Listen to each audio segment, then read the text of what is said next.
Let's do a little drop and Trower. Right. Check this out. All right.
Cause I flew Rolling Stone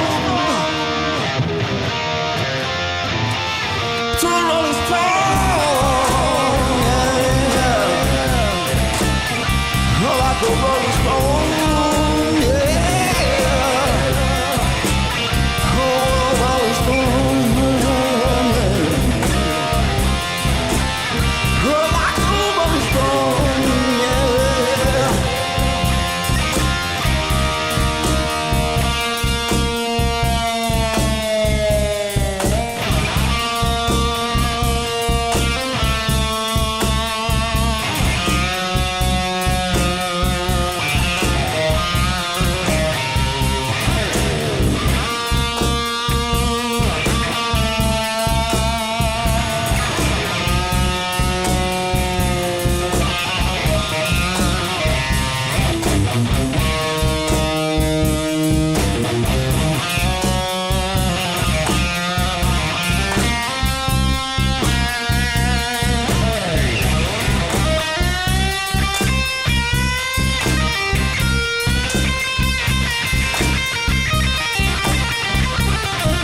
recording. Yes, yes. All good. Okay. All right, man. That was a trip. Well, thank you, man. Thank you for stopping by again. I appreciate your time. And yeah, man, you know, we're here to talk a little bit about music, the music that we love and inspires us. And we got a lot to talk about, man. You know that I sometimes I take my time here between videos, but you know that I always try to bring something worth the effort, you know, something special that I hope you guys can like, you know. So yeah, lots to talk about. Lots to talk about. I hope I remember everything that I wanted to talk to you about. Let me see. Okay. This is ironic, man. It all started with the change of a pickup, right? Oh, God. I done changed the pickup on this guitar. I put in because the original pickups weren't cutting it, man. You know, the original pickups. Again, like I said before, they're not going to give you a complete, you know, high-end guitar for a certain price. You know, they always skim somewhere, and I think they skimmed on the pickups of this Fender Modern Player. This is my Fender Modern Player. I don't see this anymore. I think they discontinued or they went after something bigger. But I love this guitar. Love the feel of it. It's alder wood and it's nice. The neck feels great, but the pickups weren't to my satisfaction. You know, they lacked focus and they weren't cutting it. So being that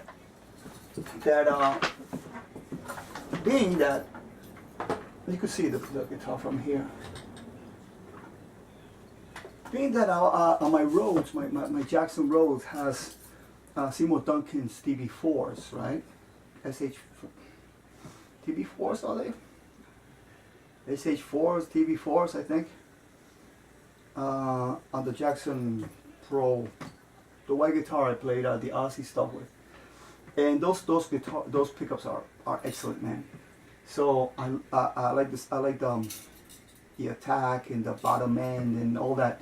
The pickup is excellent. So I bought a pickup, the same pickup for this guitar, and I couldn't be happier. It's just, I don't know. I think it's double the quality of this guitar. I bought the pickup used. This is a TB4, and it wasn't easy. I don't know, man. For me, it wasn't easy installing it, but I got it done. You know, and it's great. You know, so I will tell you. We'll go back into history a little bit. But you know, I gotta check the back of this camera, man, because otherwise we are talking. It could, you know, run out of battery on me, man. Let me see. So yeah, it starts with this. I switched the pickup on this guitar, and then you want to show it off, you know. Say, well, this sounds great in here, man. This pickup rocks. You know, I've been buying Gibson 57 pluses for my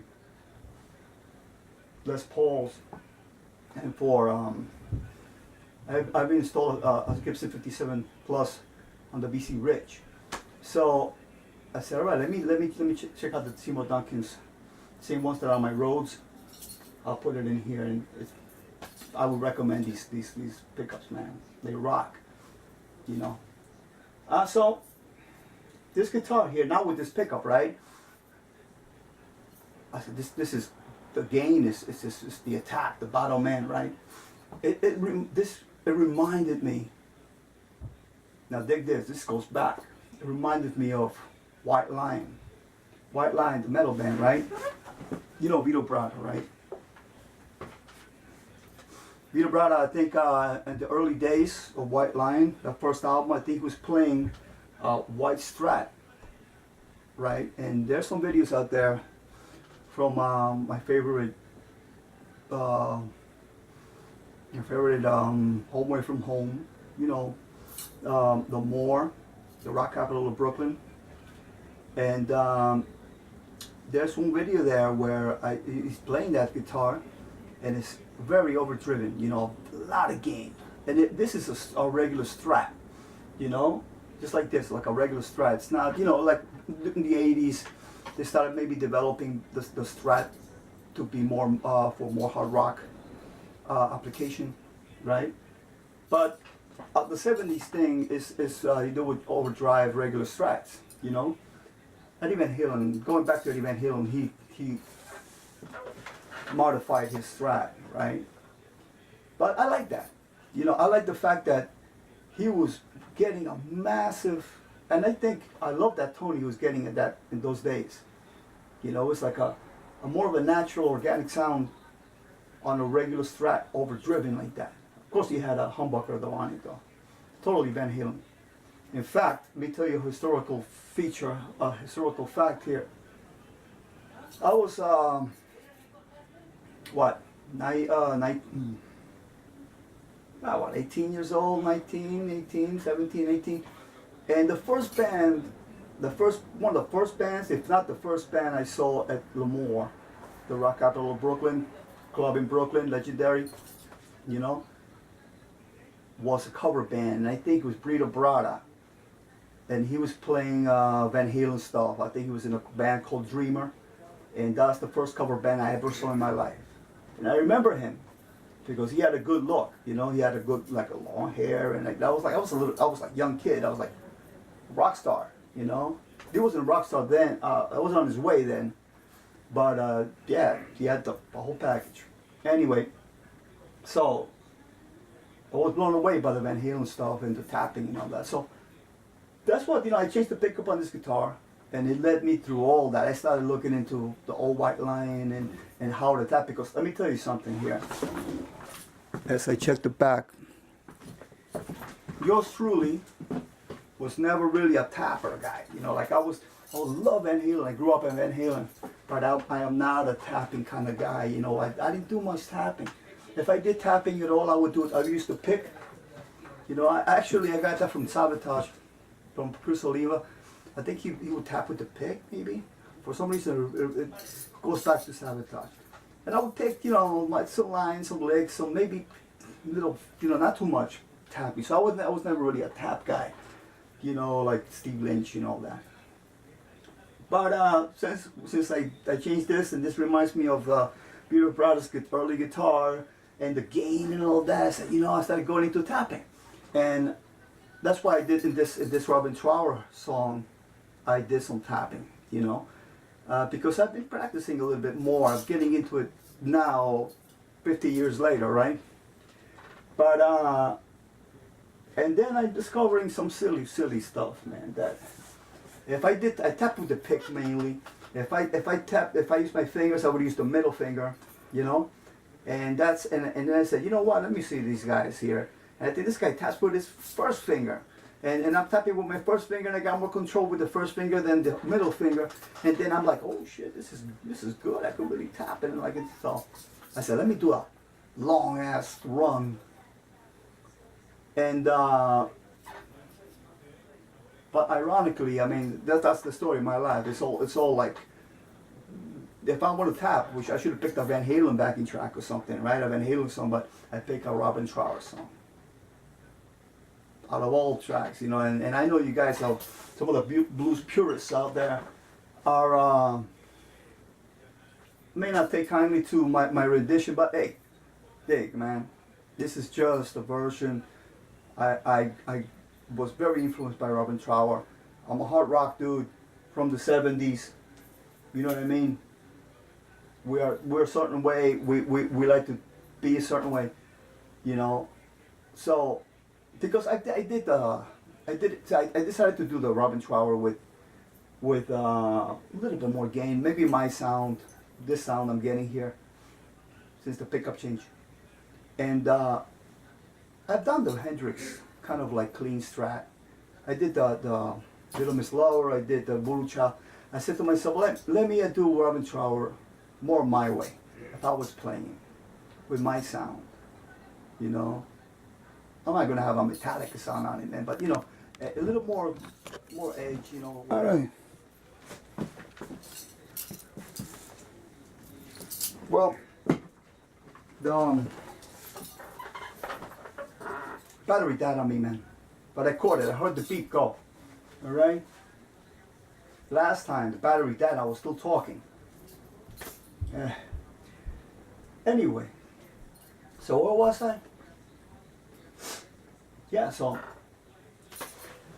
we're doing Robin Trower today. All right, so, but you know, in this track, we did some cool things in there. Not only the tapping, man, you know. So I'm discovering tapping a little bit, you know. Ever since I changed the pickup and went back into the old, you know, white line stuff, and you know, so it's pretty fun. What else? So yeah, man, I like that, you know, traditional overdriven guitars. Later in the 80s and later in the 80s and 90s, I think, they developed the Strat more. Then you got Kramer Pacers. So I had a Kramer Pacer. Man, I had a Kramer Pacer. It got stolen at the Cat Club in New York City. I was man, I should tell you about this. You know, we learned the hard way. Anyway, but that, you know, Strat bodies, more adaptive metal for rock, right? That they started to put the Seymour Duncan JPs in there, the JP pickups. Then the Beretta, they had a Beretta on the Beretta, Eddie Van Halen Strat, and you know, in the 90s you got Alice in Chains with that Strat body. So, but I like you know, overdriving,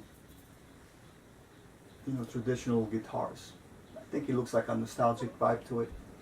Anyway, so we did that, right? What can we say? We talk about here, and Robin Trower. So yeah, man. What else I was going to talk to you about?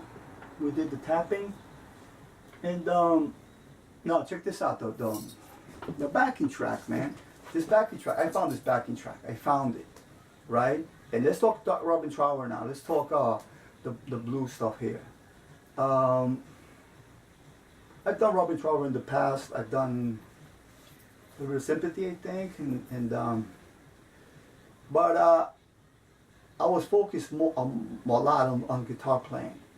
I was focused on guitar playing, guitar sound, and not on vocals so much, you know. And perhaps I was taking the vocal side of it, of the song, a lot more lightly than I should be. I was focused, you know, as a guitar player, I'm always focusing on the sound and tones. So this, I said with this Trower here, I want to really try to sing, you know, soulful and on key and the best I can do vocally. Because I could play the song and I could jam and some licks and all that, and, you know, but what been missing, and I might even do some of the old Trower songs again, you know. I might redo a little bit of Sympathy, because this kind of better on vocals, you know. I love James Dewar. He's one of my favorite blues singers. This guy is just phenomenal, man, you know. And I studied a lot to do this song here, and vocally, you know. Hope I got it better than the previous versions that I've done on Trower. Again, I've been focused on guitar more than vocals, but this time I focus more on the vocals along with the guitar, you know. And but I found the backing track. The backing track is I don't know if it's, what's the original? The original is I don't think is C. First of all, this, you know, Robin Trower tunes down to D, right? To D. And to Rolling Stone, from the versions I've heard, are lower. Therefore, when James DeWar was the live versions and all that, it's easier to sing them. But this particular backing track is in C, regular C, like A minor, C, C major, in standard tuning, and it sounds good, but the key is higher to sing in, and I try my best. I try my best, but I don't think it's the original key. There's no way. I don't think the original Rolling Stone studio version is in C, is it? You guys correct me. Let me know in the comments. Because if it was lower, I could sing even more soulful, you know. Oh, it's teaching time, you know, say man, going through the same old grooves. This guy has 9, he's still so far. I don't think that's the key I was playing in here, on that backing track. But I found it, you know. Hey, beggars can be choosers, you know. I'm thinking about going and do my own backing tracks now because they're harder to find. If you find a backing track, sometimes it sounds like crap. You know, I think some companies should make some backing tracks, man. So people could jam with the drums and bass. You know, standing up and doing their thing on camera, man. You know, why not? You know what I mean? With a guitar, you buy a guitar, I would recommend guitar players to stand up and play your, you know, one thing is sitting down, one thing is standing up, one thing is moving around. You know, if you ever do play out, you're going to be a boring guitar player. You're going to stand there and look at your guitar. Nobody wants to see that. So you have to know how to move, how to rock. And sitting down all the time is not going to do it. You have to get up and do it vertically. It's a whole different world, man. You know, and then you start moving, you know, you make mistakes. So. And so backing tracks will help you out, but they gotta sound good. This one I found, I tried my best with it. I did my best. I hope you guys like it. But had it been a little bit lower, I would probably be singing a little bit better, you know. But I think hopefully I did a good job, man. I totally paid a lot of attention to the vocals of this time, and I might redo whole versions. Why not? You know. What else can I tell you about, man? Let's go about the song a little bit. I won't take too long. I don't want to bore you to death here, you know. This you could always stop the video. Go get yourself a meatball hero, man. Meatball hero parmesan, you know. Chow down, come back, resume, you know. Just another video, another channel. Pretty cool channels out there. But let me see. Let's check it out, man. Let's check out what the two Rolling Stones about. So this is my sound I got for this here. We're using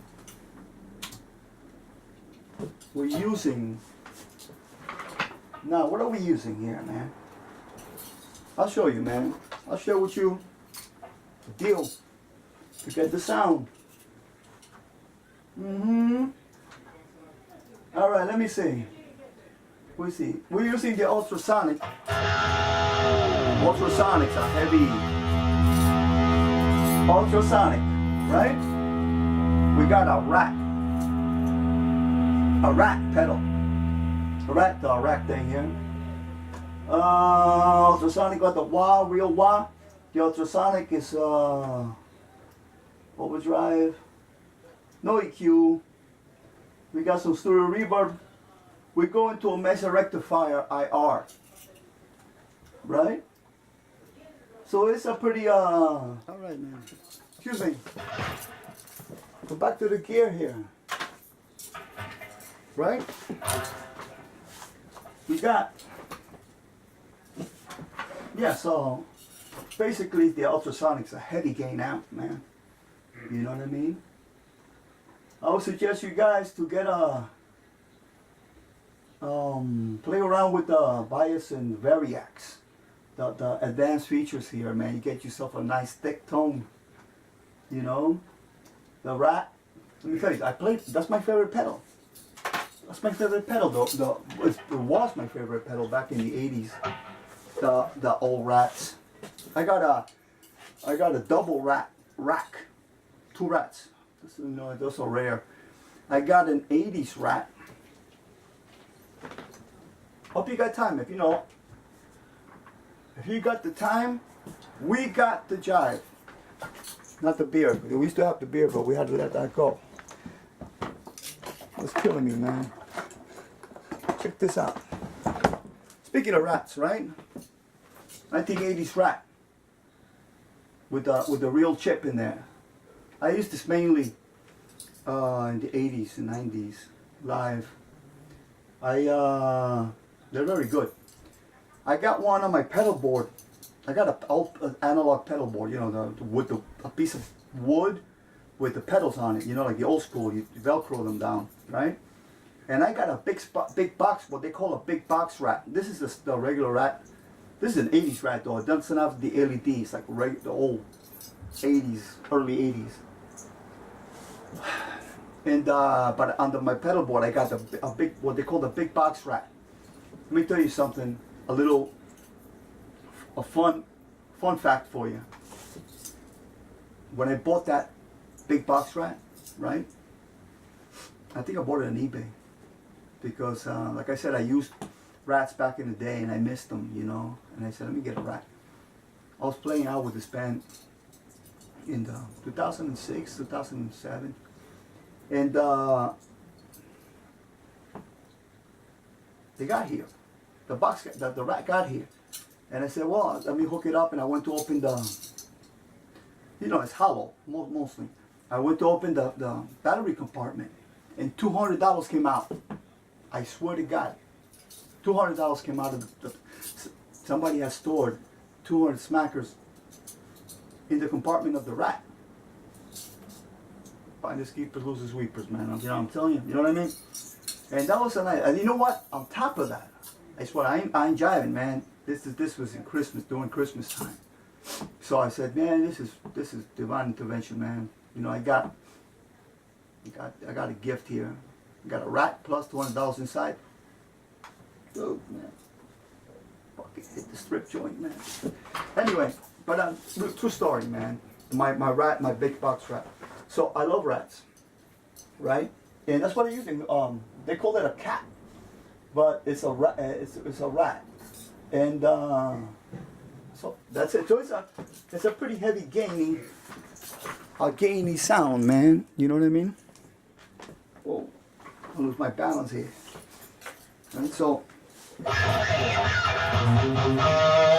pickup kicks ass. Check out the thump on it.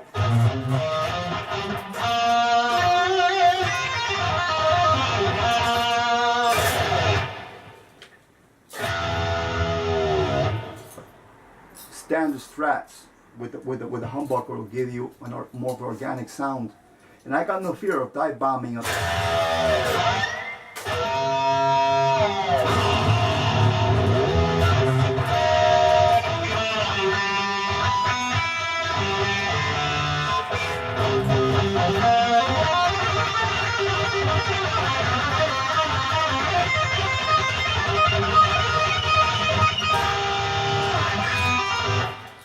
Anyway, so perfect, man.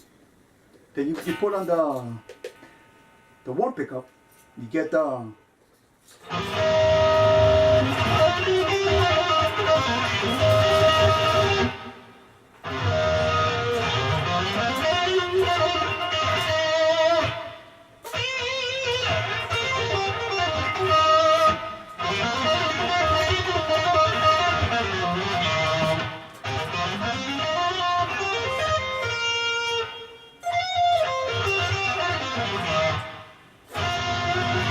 Strat sound, right? Flip the pick. I see you here going out to mobile. Flip the pick, right? You feel like picking with a think of that, like the more you turn the pick sideways, the rounder it is, the more of a buttery smooth pick off you're gonna have on the string. Straight up, vertical.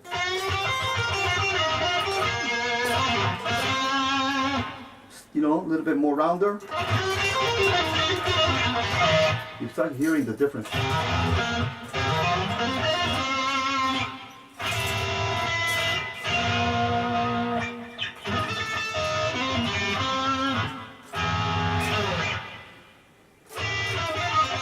So I was doing in this song, I was doing this with a totally rounded edge.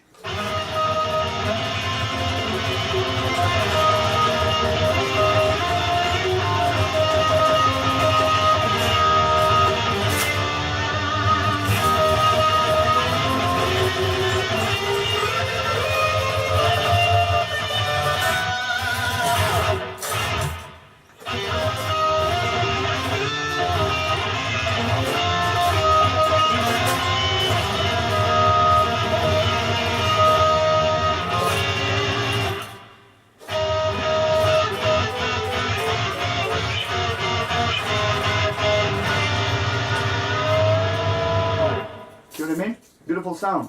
Then you want to go metal, pull up the Seymour Duncan TB4.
I'm getting it.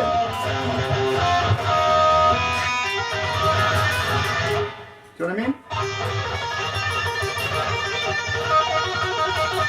What are they, like eruption?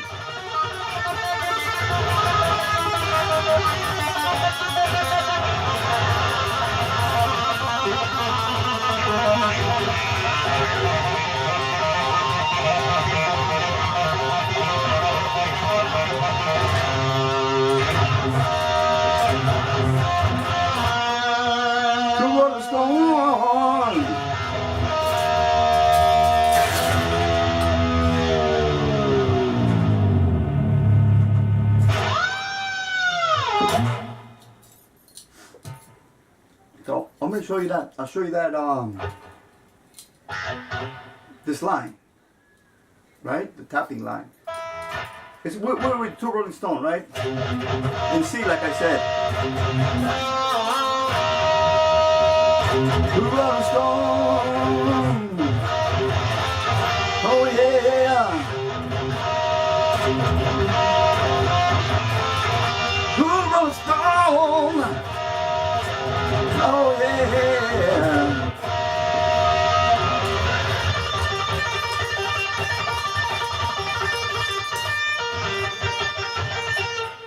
15, 11, and 8 on the B string. They jump same position on the G string.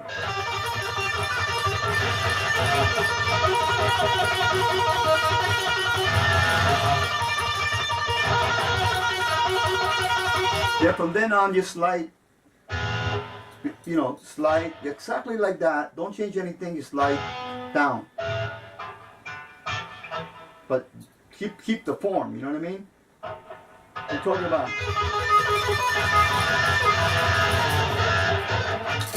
Motherfuckers are making noise, man.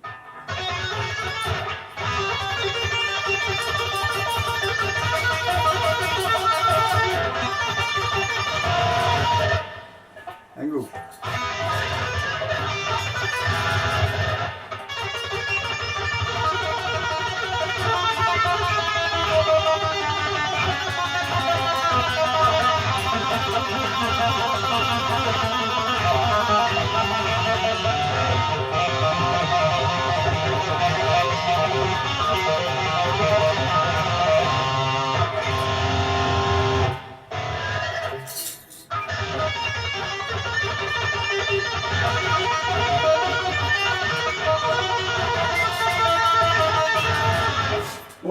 what? I had this compressor. I'll step on it with my MIDI thing. Where is this thing here, man? Right? Might help.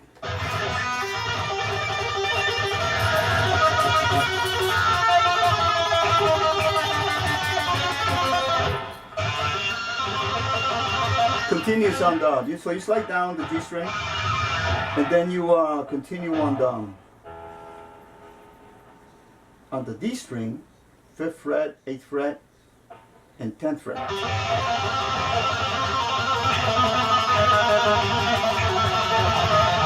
Then, along with the groove, you go like on the A string, C, and 6th string, 6th fret. Tapping on the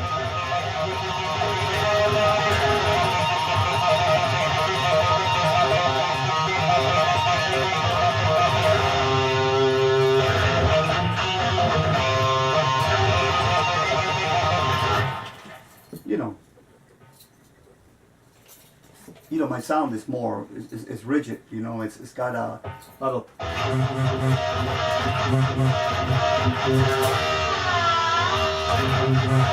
you gotta watch out for that string noise.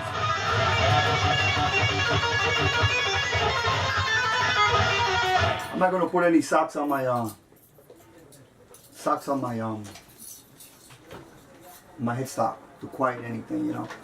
Anyway, that's that. So, you know, and then, well, you know, we did that, the Stevie Ray Vaughan effect there with the warm pickup.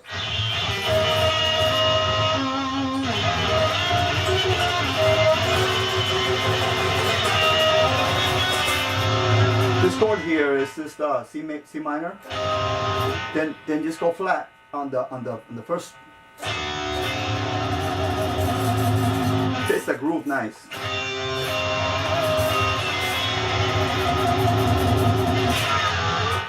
Take off the tone a little bit to get that edge off. You know, too edgy is no good.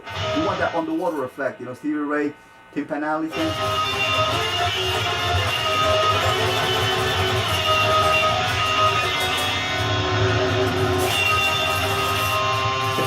Don't pick here. Pick on the warmer side.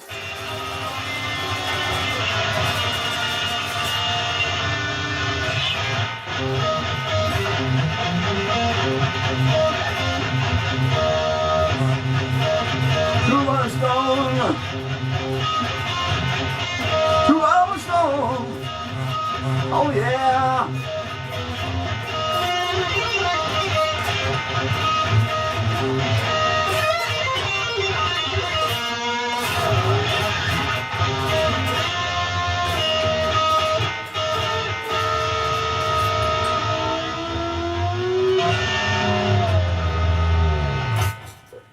That's that, man.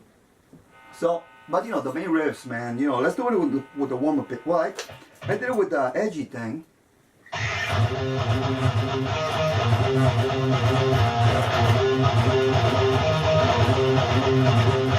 Octaves.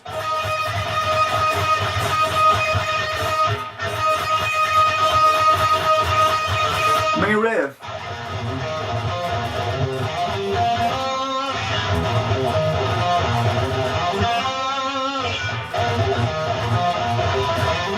Get funky with it though.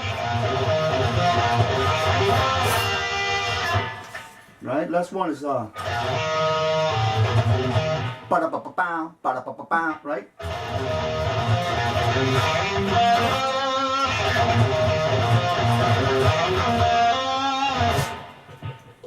Check this out. I think might have let's rock the wah. I think the wah might be on here. Oi, oi, oi, oi.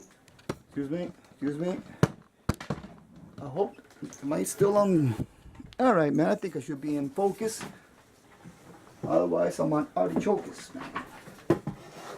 Let me see if this is working.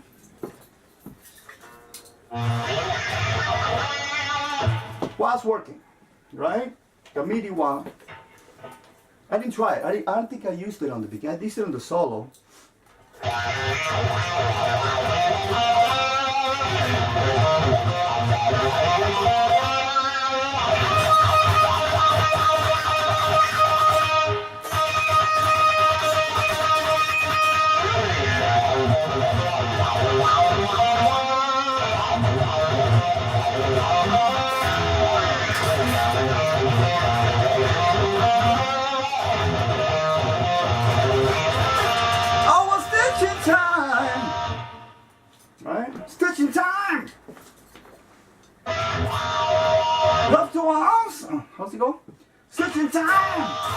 just about the same, man. Going through the same old rules. This guy has 9, he still suffers. The song is the chorus. It's simple like.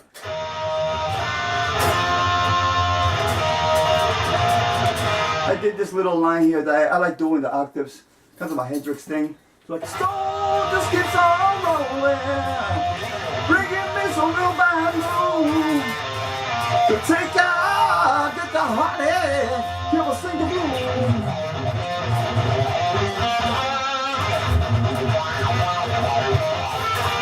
Too many crooks, so such a good thing. I know I laughed a lot, but that was then. It ain't funny, I'm fooling this money. Always seem to find some real good friends. The storm just keeps on rolling, bringing me some real bad news.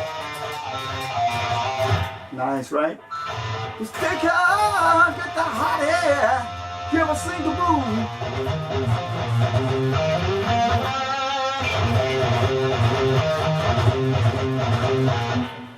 Here comes a pre-chorus, pre-solo thing. But they should have used the wah pedal on this.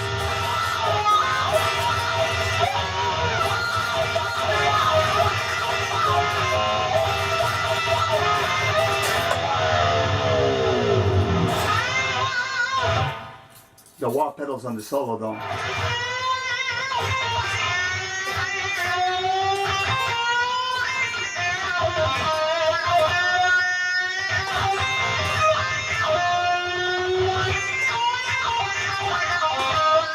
The storm just keeps on rolling, bringing me some real bad news. Take a get the honey, give us sing the blues.